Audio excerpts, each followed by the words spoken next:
सभापति महोदय, यह सदन जब से बना तब से कई सारे ऐतिहासिक पल इस सदन ने जिए भी हैं और सदन की कार्यवाही के माध्यम से राष्ट्र जीवन की स्मृति में वो समाहित भी हुए हैं। मेरा मानना है कि ये जो आपका निर्णय है, सदन का निर्णय है कि वंदे मातरम के 150वें साल के प्रवेश पर ये महान सदन वंदे मातरम के भाव के लिए, वंदे मातरम के यशोगान के लिए और वंदे मातरम को चिरंजीव बनाने के लिए एक चर्चा करे और इस चर्चा के माध्यम से विशेषकर हमारे देश के बच्चे, किशोर, युवा, आने वाली पीढ़ियों तक वंदे मातरम का आजादी के लिए योगदान, वंदे मातरम गान की रचना में राष्ट्रभक्ति और राष्ट्र की संस्कृति के प्रति समर्पण का जो भाव है, उसका आने वाले महान भारत की रचना में योगदान, इसके संकल्प के साथ जुड़ाव, ये सभी चीजों से हमारी आने वाली पीढ़ियां भी युक्त हो। इसलिए मैं आपका और सदन के सभी सदस्यों का हृदय पूर्वक बहुत बहुत अभिनंदन करना चाहता हूं कि आज ये चर्चा यहां पर आकार ले रही है। महोदय, हम सब सौभाग्यशाली हैं कि हम एक ऐतिहासिक पल के साक्षी भी बन रहे हैं और इसमें हिस्सा भी ले रहे हैं। ये महान सदन में जब वंदे मातरम की चर्चा हो रही है, तब कल कुछ सदन सदस्यों ने लोकसभा में प्रश्न उठाया था कि आज वंदे मातरम की चर्चा, वंदे मातरम पर चर्चा की जरूरत क्या है। महोदय, वंदे मातरम पर चर्चा की जरूरत, वंदे मातरम के प्रति समर्पण की जरूरत वंदे मातरम बना तब भी थी, आजादी के आंदोलन के वक्त भी थी, आज भी है और जब 2047 में महान भारत की रचना होगी तब भी रहे, क्योंकि अमर कृति मां भारती के प्रति, भारत माता के प्रति समर्पण, भक्ति और कर्तव्य के भाव जागृत करने वाली कृति है। इसलिए जिनको आज वंदे मातरम की चर्चा क्यों हो रही है वो समझ में नहीं आ रहा है। मुझे लगता है कि उन्होंने नए सिरे से अपनी समझ पर ही सोचने की जरूरत है। कुछ लोगों को इसमें दिखता है कि बंगाल में चुनाव आने वाला है, इसलिए वंदे मातरम की चर्चा हो रही है। वो वंदे मातरम के महिमा मंडन को बंगाल के चुनाव के साथ जोड़कर कम करना चाहते हैं। ये सही है कि वंदे मातरम की रचनाकार बंकिम बाबू बंगाल में पैदा हुए, बंगाल में गीत की रचना हुई और आनंद मठ जिसमें बाद में वंदे मातरम समाहित हुआ, उसकी पृष्ठभूमि भी की बंगाल थी। मगर जब वंदे मातरम का प्रकटीकरण हुआ, वंदे मातरम बंगाल तक सीमित नहीं रहा था, देश तक भी सीमित नहीं रहा था।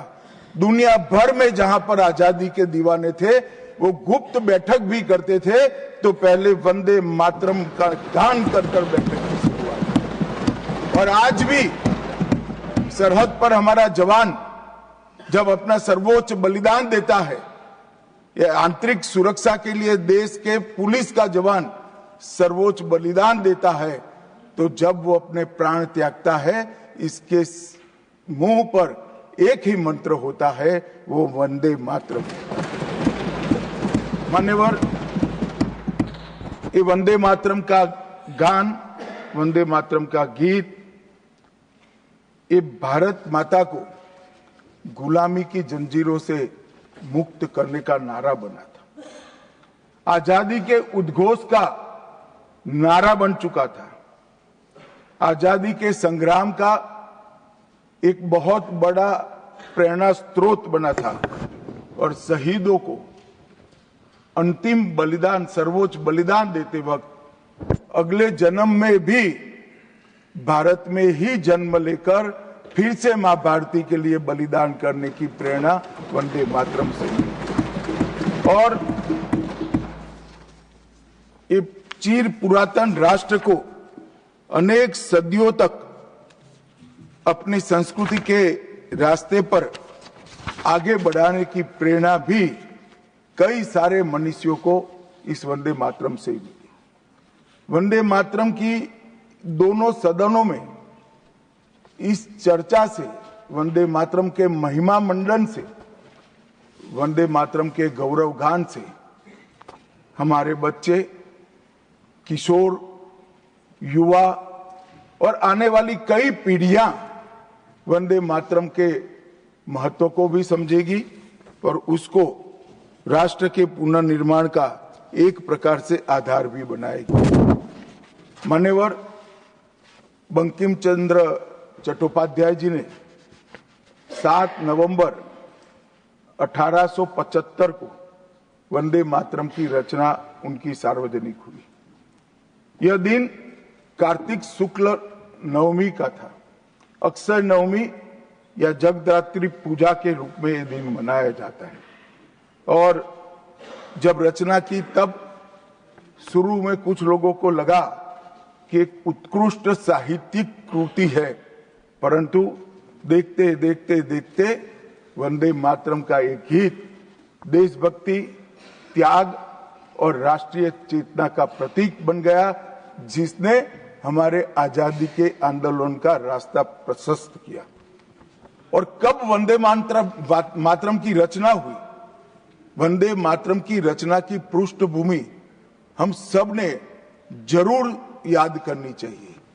उसकी पृष्ठभूमि में सदियों तक इस्लामिक आक्रमण को झेलकर इस देश की संस्कृति और इस देश का इतिहास झंझोड़ने का काम, शीर्ण वीर्ण करने का काम हुआ था।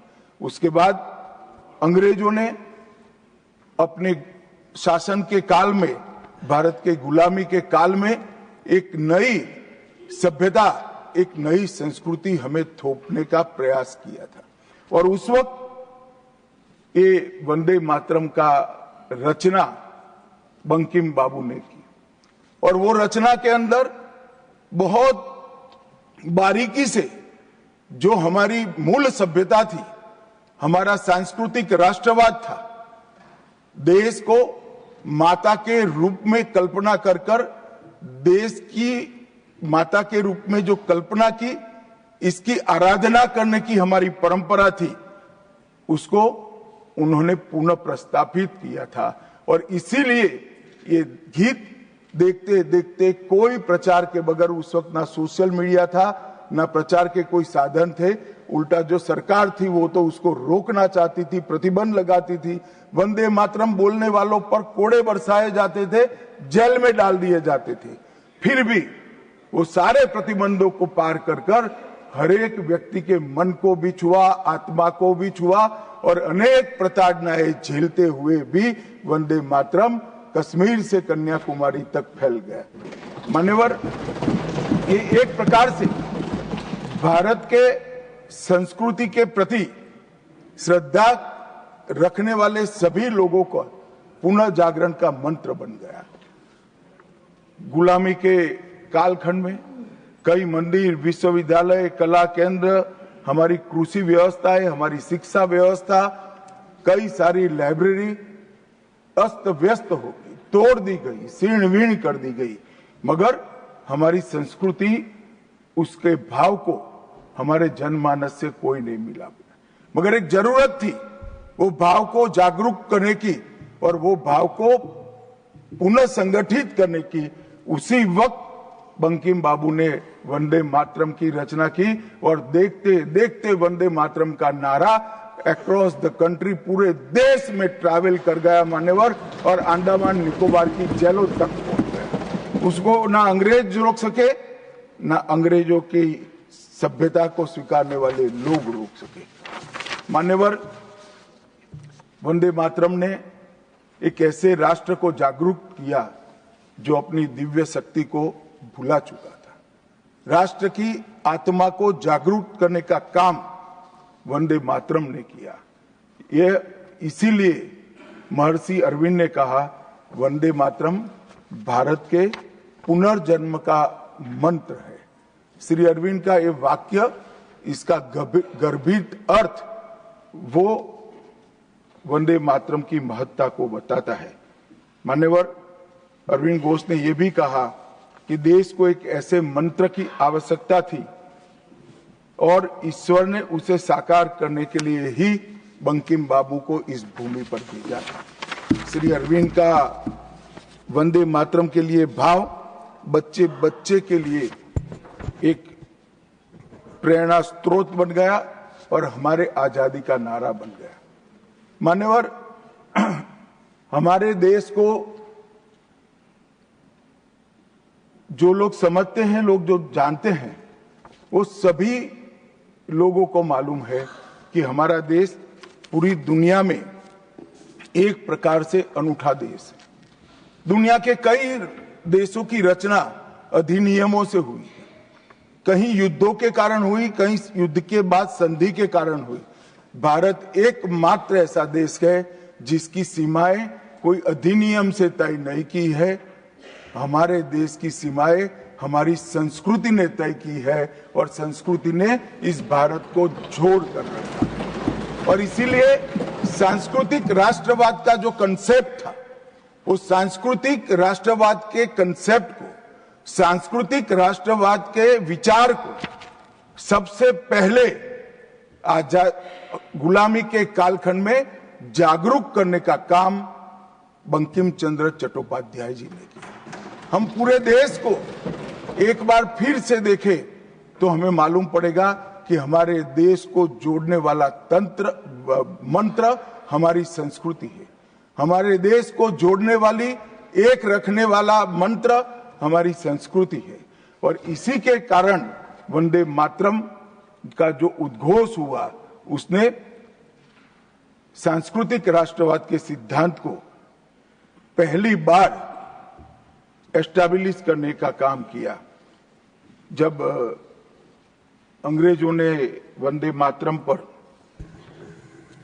कई सारे प्रतिबंध लगाए, तब बंकिम बाबू ने एक पत्र में लिखा था, मुझे कोई आपत्ति नहीं है, मेरे सभी साहित्य को गंगा जी में बहा दिया जाए।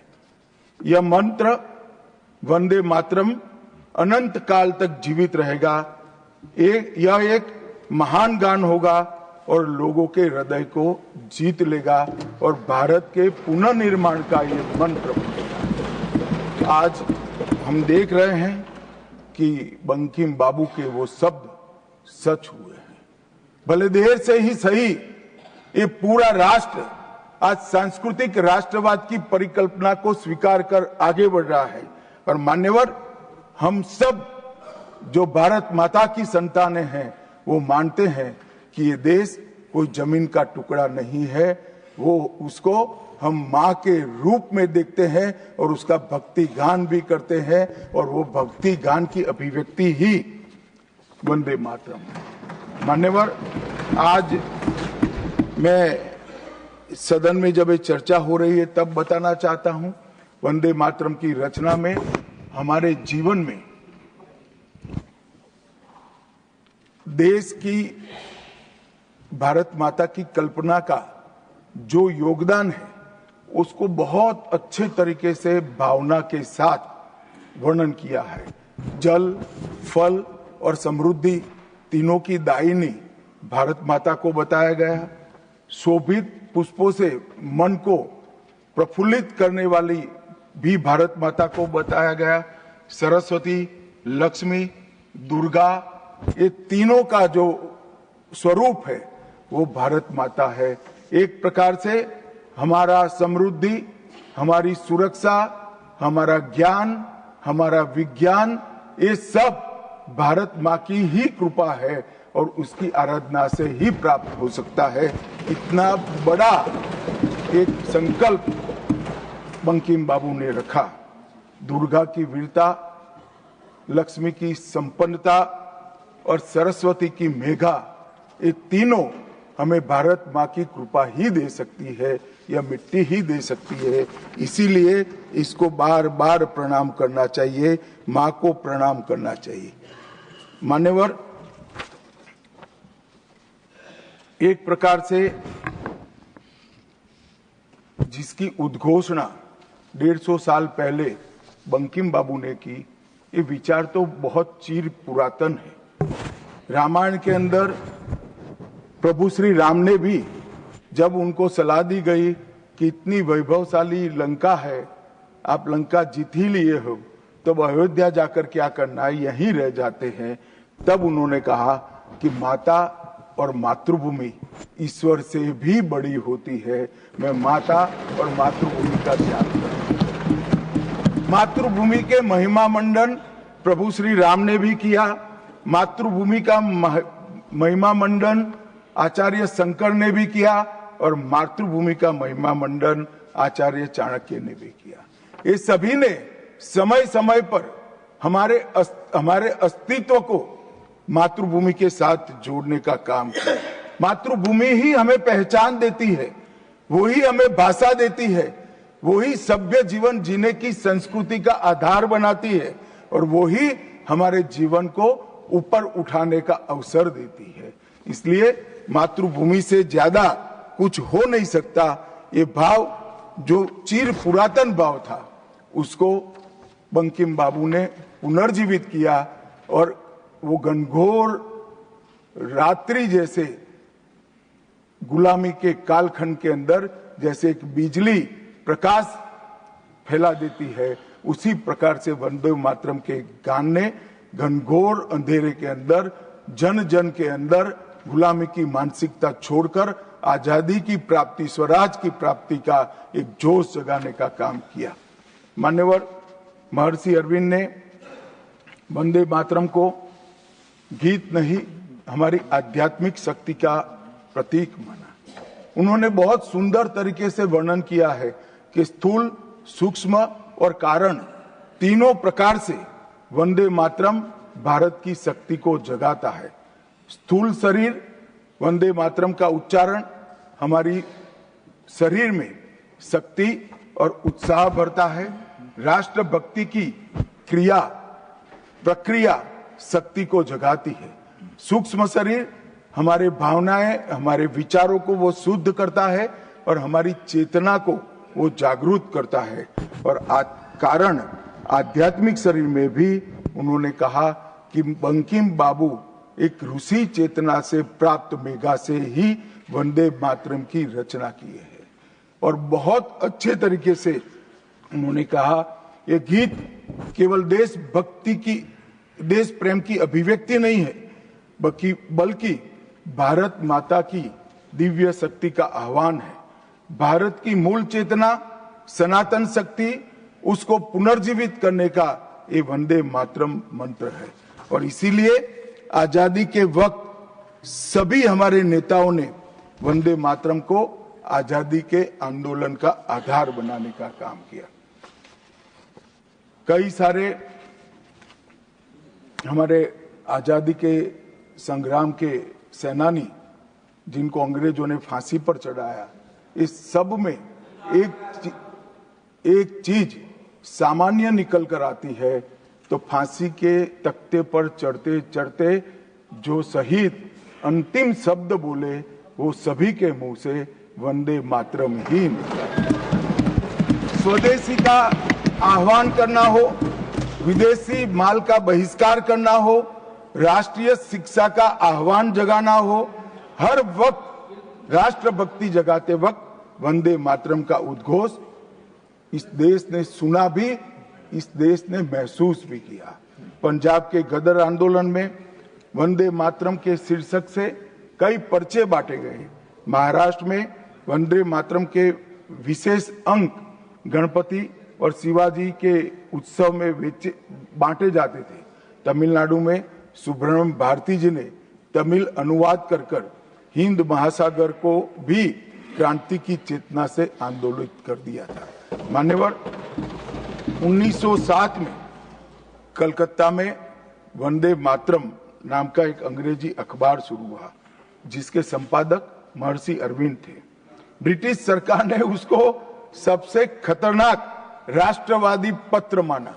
वो राष्ट्रवादी भी कहते थे और खतरनाक भी कहते थे, और श्री अरविंद पर राजद्रोह का मुकदमा भी चला और उनको सजा भी गई। अंततोगत्वा उसको प्रतिबंधित कर दिया। मान्यवर, कांग्रेस के अधिवेशनों ने भी वंदे मातरम के महिमा मंडन को, वंदे मातरम के गान को गाया। 1896 में गुरुवर टैगोर ने कांग्रेस अधिवेशन में इसको पहली बार सार्वजनिक रूप से गाया।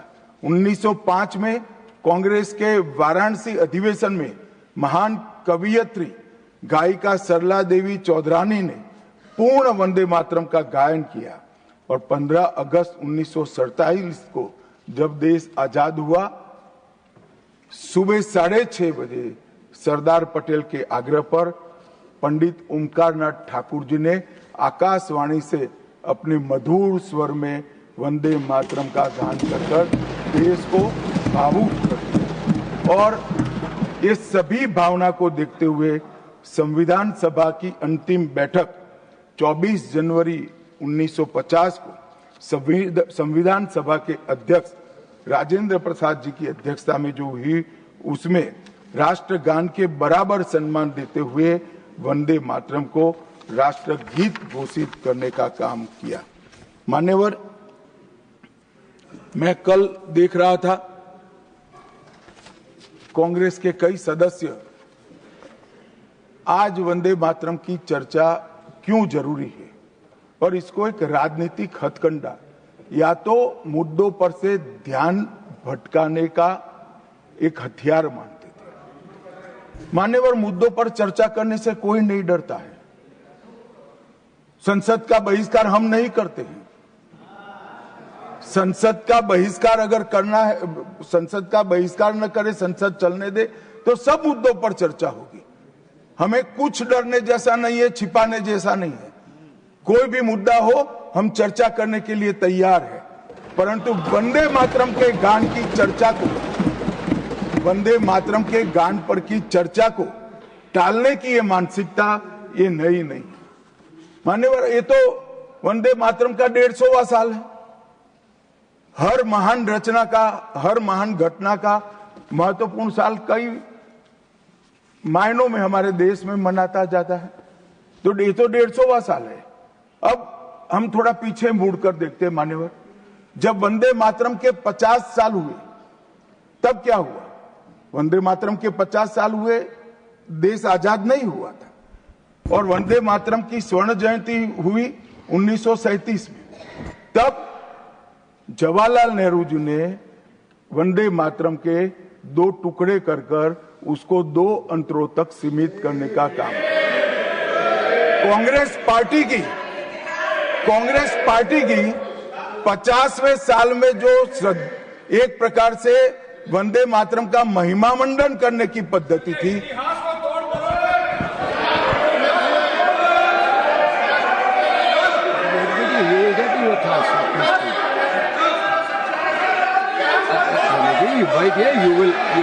you will get your chance to speak now. Unless he yields,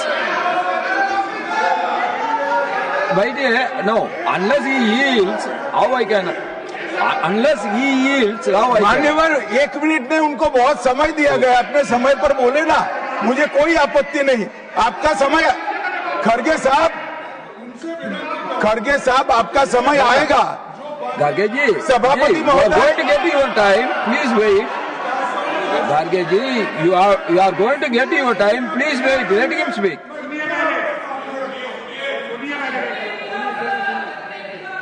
मान्यवर, 50वें पड़ाव पर वंदे मातरम को सीमित कर दिया गया। वहीं से तुष्टीकरण की शुरुआत हुई और वो तुष्टीकरण जाकर देश के विभाजन में मान्यवर, मेरे जैसे कई लोगों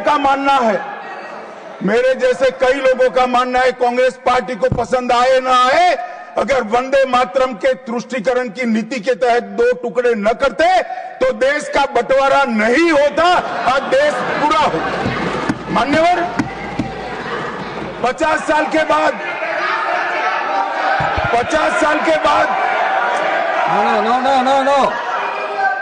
No, nothing will go on record except honorable minister's speech. Please.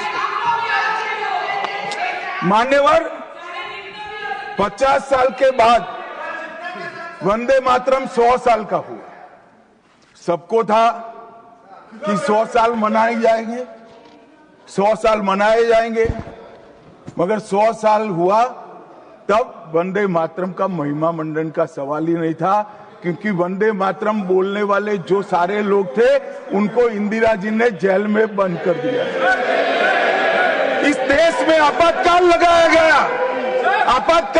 गया, विपक्ष के लाखों लोगों को, लाखों समाज सेवियों को, स्वयंसेवी संगठन के लोगों को जेल में भर दिया गया, कोई कारण के बगैर अखबारों पर ताले लगा दिए गए, यहां तक कि आकाशवाणी में उस वक्त एक ही माध्यम था, आकाशवाणी में किशोर कुमार की आवाज ही नहीं आती थी, ड्यूएट गाने भी लता जी की आवाज में ही आते थे। मान्यवर, पूरे देश को जब वंदे मातरम 100 साल का हुआ, पूरे देश को बंदी बनाकर रख दिया। और कल 150वां साल है, 150वें साल में लोकसभा में चर्चा हुई। साहब, ये कांग्रेस पार्टी की स्थिति देखिए, जिस कांग्रेस पार्टी के अधिवेशनों की शुरुआत गुरुवर टागोर जैसे लोग वंदे मातरम गा कर कराते थे। वंदे मातरम कांग्रेस पार्टी के आजादी के आंदोलन का एक मंत्र बना था।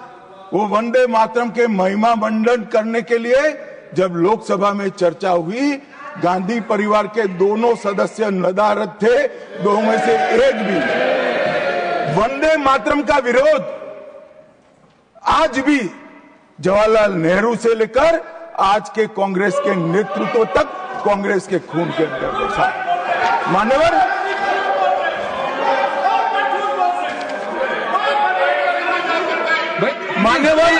आप बैठिए। मान्यवर, मैं तथ्यों के आधार पर कहता हूं, कांग्रेस पार्टी की एक नेत्री ने कांग्रेस बैठ जाओ रामदास,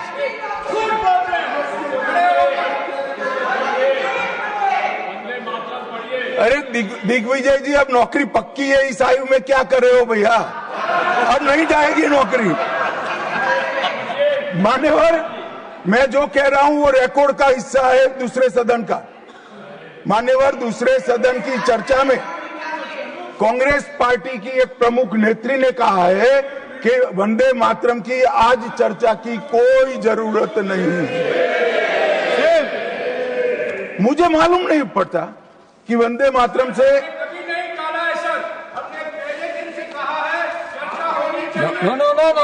रमेश जी क्या कहा? जयराम रमेश जी प्लीज बैठिए, प्लीज आप बैठिए जी। साहब, माननीय सदस्य जयराम जी का प्रॉब्लम है कि वो सिर्फ विपक्ष की ही बात सुनते हैं, अपने नेताओं की बात को सुनते नहीं है। मैंने ऐसा नहीं कहा, आपने कहा है। मैंने ऐसा कहा कि लोकसभा में चर्चा में कांग्रेस पार्टी की एक प्रमुख नेत्री ने कहा है कि अभी इस समय वंदे मातरम की चर्चा की कोई जरूरत नहीं। ये रिकॉर्ड पर है, रिकॉर्ड पर।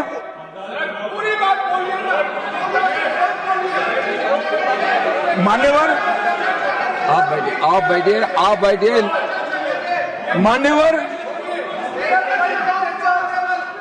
मान्यवर, जिस गीत को, जिस गान को महात्मा गांधी ने राष्ट्र की शुद्धतम आत्मा से जुड़ा हुआ गीत कहा। बिपिन चंद्र पाल ने एक राष्ट्र धर्म है जिसमें राष्ट्रभक्ति और कर्तव्य दोनों समाहित है, जिसकी अभिव्यक्ति वंदे मातरम करता है, वो वंदे मातरम का टुकड़ा करने का काम भी कांग्रेस पार्टी ने किया था। मान्यवर, अंतर्राष्ट्रीय स्तर पर भी वंदे मातरम ने हमारे आजादी के आंदोलन को गति देने का काम किया। श्यामजी कृष्ण वर्मा, मैडम भिखाजी कामा और वीर सावरकर ने जो भारत का त्रिवर्ण ध्वज निर्मित किया था, उस पर स्वर्णिम अक्षर में एक ही नाम था, वंदे मातरम। मान्यवर, बर्लिन के ओलंपिक्स में भी 1936 में गुलामी के कालखंड में भी जब हमारे हॉकी की हमारी टीम को उत्साह की जरूरत थी, प्रेरणा की जरूरत थी, कोच ने लाइन में खड़े कर भावपूर्ण तरीके से वंदे मातरम का गान किया और हम गोल्ड मेडल जीत कर आ गए। मान्यवर, भारतीय जनता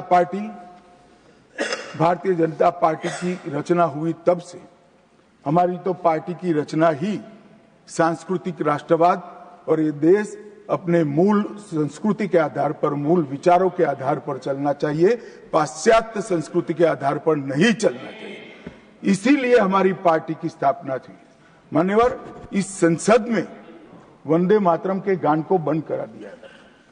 अब फिर से खड़े हो जाएंगे कि नहीं आप गलत बोल रहे हो, मगर इस रिकॉर्ड है मान्यवर महोदय। 1992 में भाजपा सांसद श्री राम नाईक ने एक शॉर्ट ड्यूरेशन डिस्कशन के माध्यम से वंदे मातरम को संसद में फिर से गाने की शुरुआत करने के लिए एक मुद्दा उठाया और उस वक्त प्रतिपक्ष के नेता लाल कृष्ण आडवाणी जी ने बहुत प्रमुखता के साथ लोकसभा के स्पीकर को कहा कि इस महान सदन के अंदर वंदे मातरम का गान होना चाहिए, क्योंकि संविधान सभा ने इसको स्वीकारा है। और फिर लोकसभा ने सर्वानुमत से 1992 में वंदे मातरम के गान की शुरुआत की। मान्यवर, हम जब वंदे मातरम की गान की शुरुआत कर रहे थे, उस वक्त भी मैं नाम देना नहीं चाहता, वरना औचित्य के सवाल उठाएंगे, कुछ टेक्निकल मुद्दे उठाएंगे, मगर इंडी अलायंस के ढेर सारे लोगों ने, मेरे पास नाम की सूची है, इनको आपत्ति नहीं हो तो मैं पढ़ सकता हूं, ढेर सारे लोगों ने कहा था कि हम वंदे मातरम नहीं गाएंगे, ना बोल दिया। और मैंने मेरी आंख से देखा है कई सारे सदस्य वंदे मातरम होता है तो वंदे मातरम के गान के पहले संसद में बैठे होते हैं तो भी खड़े होकर बाहर चले जाते हैं। मैं आपको विश्वास से कह सकता हूं मान्यवर, ये कह रहे हैं कि कांग्रेस पार्टी पर झूठे आरोप लगाए। मैं विश्वास से कह रहा हूं, भारतीय जनता पार्टी का एक भी सदस्य वंदे मातरम के गान के वक्त सम्मान के साथ खड़ा न हो, ऐसा हो ही नहीं सकता, क्योंकि वंदे मातरम के गान के प्रति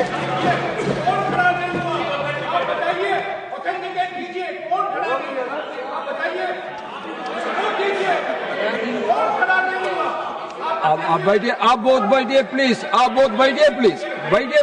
You will get your chance to speak. You can say your opinion when the turn comes to you.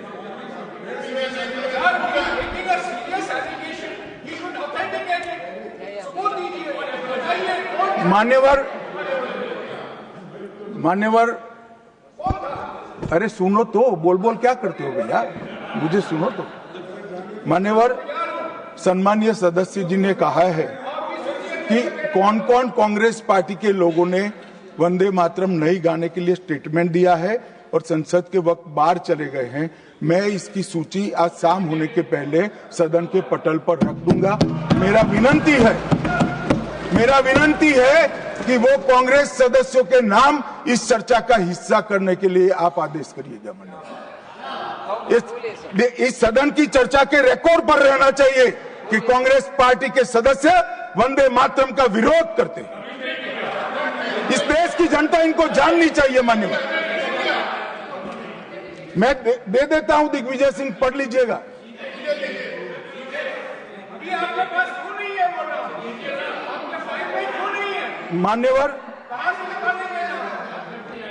मान्यवर,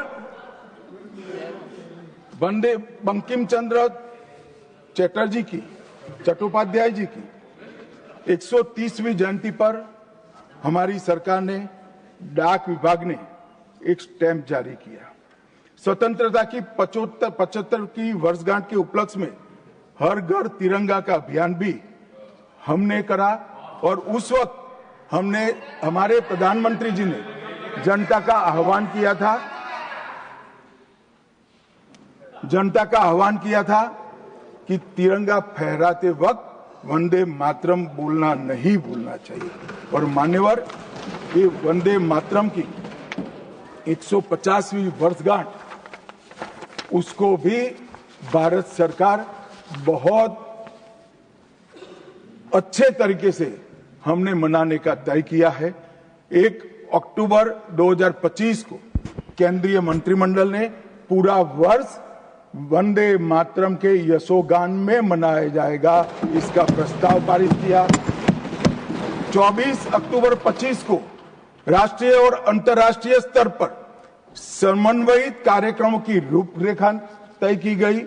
माननीय प्रधानमंत्री जी ने भारत माता को पुष्पांजलि देकर 7 नवंबर 25 को नई दिल्ली में ये वर्ष का शुभारंभ किया। उसका चरण 1 नवंबर में हो चुका है, चरण 2 जनवरी 26 में होगा, चरण 3 अगस्त 26 में होगा और चरण 4 नवंबर 26 में होगा। स्मारक डाक टिकट का वो भी हम जारी कर चुके हैं, सिक्का भी जारी कर चुके हैं।